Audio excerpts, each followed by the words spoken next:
Hello and welcome to another edition of PAC's Check-in. I'm here with Randy Beeler, the Communications and Public Affairs Director for the City of Yakima. Thank you for joining me today, Randy.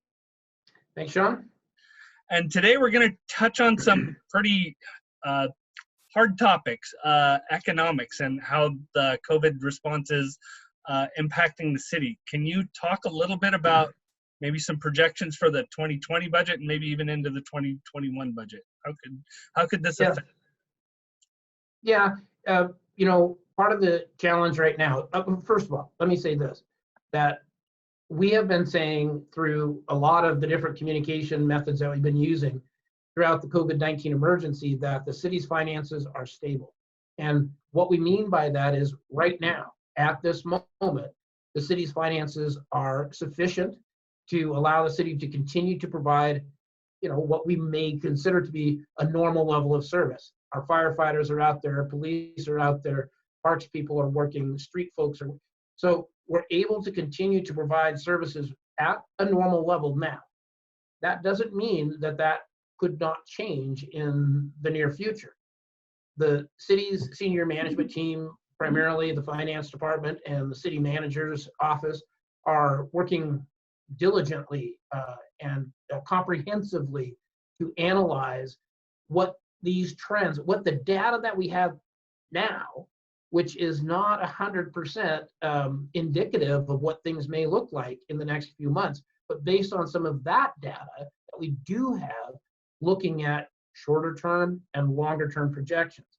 What that shows for the city is we may very well have to make some decisions in the next couple of months with regard to the levels of service that we're providing.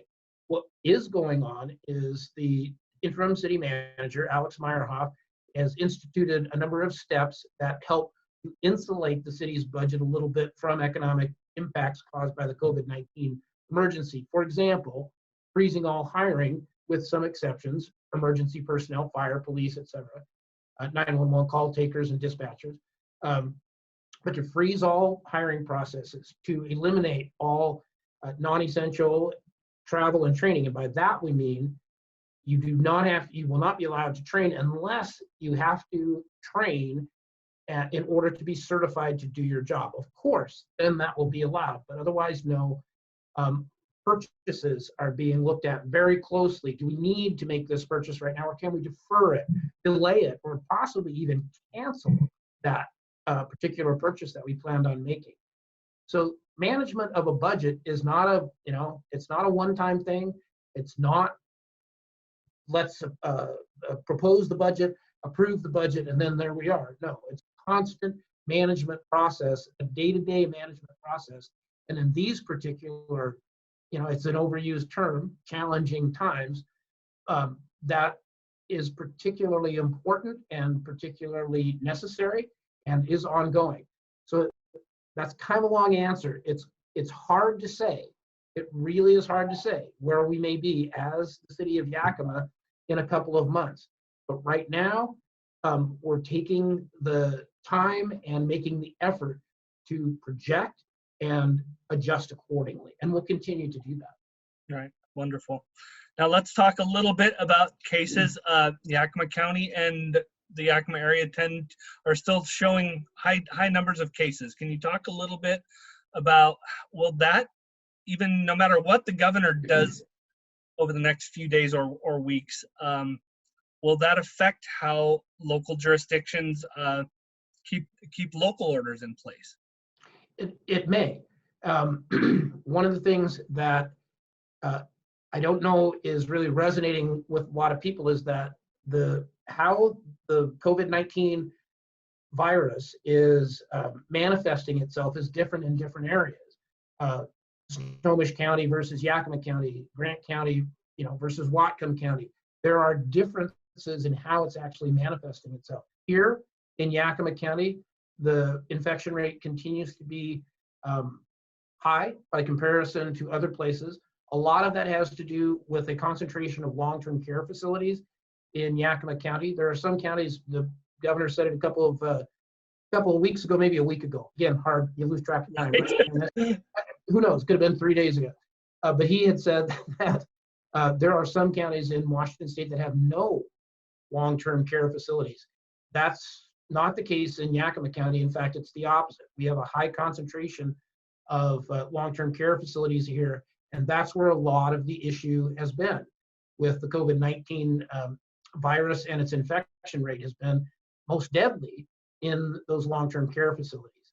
So yes, it's possible that there could be some changes made on a statewide basis to various restrictions, as there have been. There have been some loosening up of those restrictions this past week. Even in Yakima, Fisher Golf Course is going to be reopened as of May 5th. So some of those things are happening, but it's really a long way from home, and it feels like here in Yakima County, based on the data, we're not quite at that peak. Now, this is from public health officials. We may not quite be at that peak. We may be close, but we're certainly not on a downhill trajectory that provides any level of confidence that many of those restrictions that are in place can be lifted, are safe to be lifted. And that's what we're hearing from the governor. And that's what's going to happen on a local basis. It is possible, although we'll have to wait and see over the next few weeks. It is possible that orders in localities could be more restrictive than those coming from the governor's office. That's a distinct possibility based on the data, driven by the data, localized data. So, meaning some public places like City Hall isn't reopening. Other places like that won't reopen anytime soon, is what it sounds like. They will still be following these procedures, and until the data shows that it's safe. Exactly, and all city facilities now are closed to public access, including even Fisher Golf Course. The course will be open again, as we said, May 5th, but the clubhouse will not be open. You can't even pay for your round there. You have to prepay for your round. That's true at all golf courses that have been reopened. It's part of the governor's restrictions. And these kinds of incremental changes are going to occur over time, and it's going to take a long time. And some of the restrictions that are in place now are very likely to remain in place for an extended period of time. When exactly city facilities can begin being open to public access, it sounds a little bit empty to say we don't know, but we don't know. And we're going to be diligent about making those decisions, because the thing we're trying to avoid here is, yes, we're trying to slow the spread now, which is still happening. The spread is still happening in Yakima County. What we're trying to avoid is moving too quickly and not safely and not data-driven, and find ourselves in a couple of months back in this position where we have to re-implement some of the restrictions. That's the thing we're trying hard to avoid. Right. Now let's give some people some information. We've given some good information on the city's position. Where can people find information about the city of Yakima in general? And I'll put it up on the screen also. So go ahead and let's take a look at the city website here. So on our city website, right at the top of the page, as soon as you open the city's website at www.yakimawa.gov, you'll see right across the top there, we call it the banner. You click on that blue bar there, and it's going to take you to a page that contains a lot of information that is specific to the city of Yakima, and also includes links to other sites of particular note. For example, if you could just stop scrolling for a second right there, you can see the health district. There's a link there, the governor's stay-at-home order. We've also included some information now on that page. At the very bottom of that list, you'll see the YCDA, or Yakima County Development Association. It's a resource guide for businesses who are trying to operate during the COVID-19 emergency, planning on getting ready to reopen, etc. And it's a very good guide provided by Yakima County Development Association, YCDA, and provides a good amount of information to businesses who are struggling to find their way through COVID-19. Wonderful. Let me get back out of this here.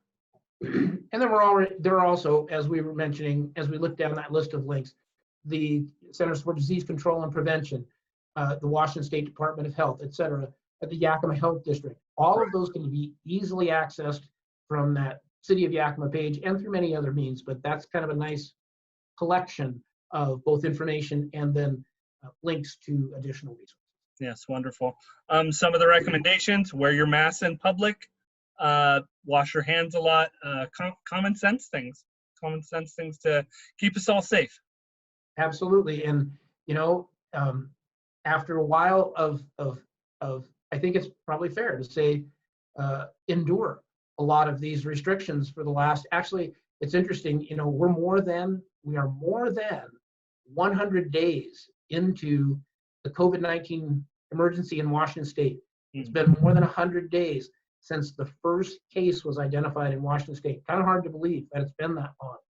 But some of, I think, of what is happening now is a bit of, you know, quarantine or stay home fatigue. Right. And this is the hard part. This is where it is going to require discipline, and it is going to require continued sacrifice until we get to a point where we can feel confident that lifting more of those restrictions will not end up putting us back in this position again in the future.